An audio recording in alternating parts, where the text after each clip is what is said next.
In a quiet monastery nestled between the misty mountains and the endless sky, an old Zen master named Ryokan lived in serene simplicity.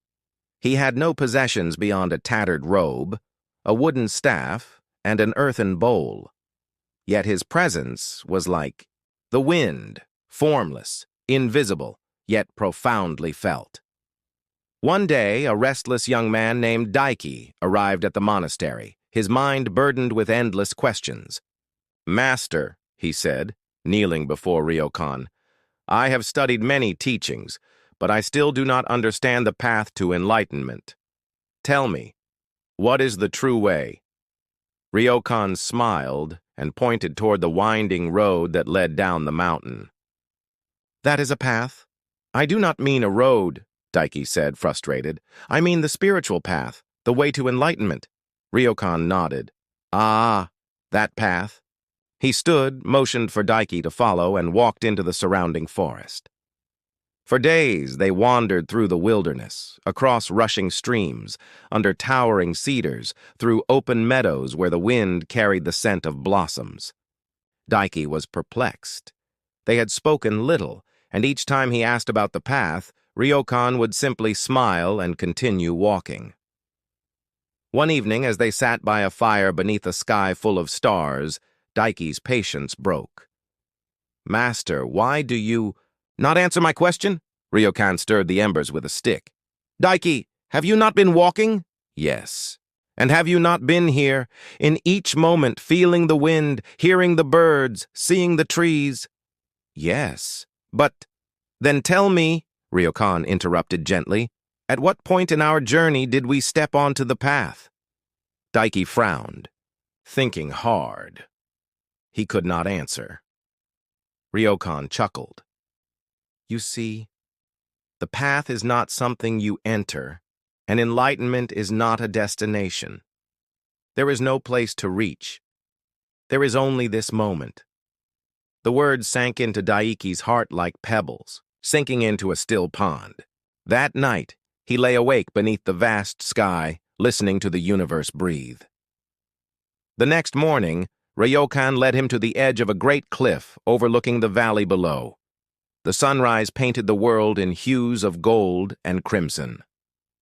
"Tell me, Daiki," the master said, "where does the sky begin?" Daiki looked at the horizon, then at the sky above, then back at his teacher. I do not know. The sky has no beginning or end." Ryokan smiled. "Just like the way." At that moment, Daiki's burdens lifted, like mist dissolving under the morning sun. He bowed deeply to his master, no longer seeking a path, no longer striving for a destination, just walking, just being. And so he wandered, not to reach anywhere, but simply to walk. And in each step, he found the way. Days turned into weeks, and Daiki remained at the monastery, practicing simple living under Ryokan's guidance. He worked in the gardens, fetched water from the river, and meditated under the great pine tree in the courtyard. Each action became a lesson, each moment an opportunity to understand the way. One morning, Ryokan handed Daiki a broom and said, "Sweep the leaves." Daiki swept diligently, but soon the wind blew more leaves onto the path. Frustrated, he asked, "Master, the leaves keep falling. How can I ever finish?" Ryokan laughed. "Why must you finish?" Daiki paused. For the first time, he let go of his need to complete the task and simply swept, feeling the rhythm of the motion, the brush against the stone, the shifting of the wind. He realized that sweeping was not about clearing the path, but about sweeping itself. Another day, Ryokan instructed Daiki to fetch water from the stream. As Daiki walked with the bucket, he noticed his reflection rippling in the water.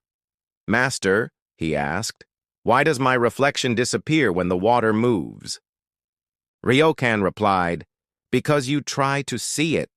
Be still, and the water will be clear." Daiki stood, watching as the ripples settled, and his reflection appeared once more. He smiled, understanding that clarity comes not from striving but from stillness.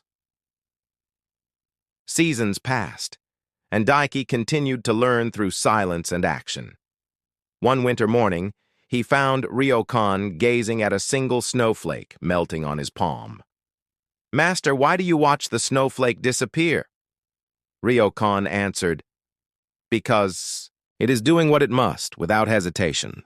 Daiki thought about the lesson for days, realizing that life, too, was a fleeting moment, beautiful, not despite its impermanence, but because of it. One autumn, a traveler arrived at the monastery, a merchant named Jiro, burdened with regret. He had amassed great wealth but had lost his family in his endless pursuit of success. "Master," Jiro asked, "how can I find peace?"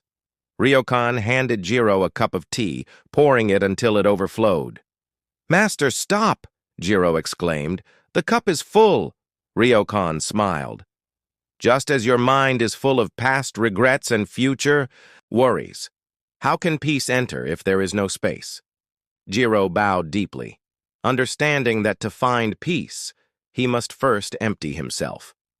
As Daiki observed this exchange, he realized that every moment with Ryokan was a lesson, and so he spent years by his master's side, learning not through answers, but through presence. Years later, Daiki, now an elder, sat in the same monastery, teaching new seekers who arrived with the same questions he once had. He no longer sought a path. He no longer sought a destination, and in that freedom, he had found everything. One evening, a young traveler approached him and asked, "Master, what is the way?" Daiki smiled, pointed to the road leading down the mountain, and said, "That is a path." And so the journey continued. Thanks so much for watching. I hope you enjoyed this video. If you did, don't forget to give it a thumbs up, leave a comment, and let me know your thoughts. And if you're new here, make sure to hit that subscribe button and turn on notifications so you never miss a video.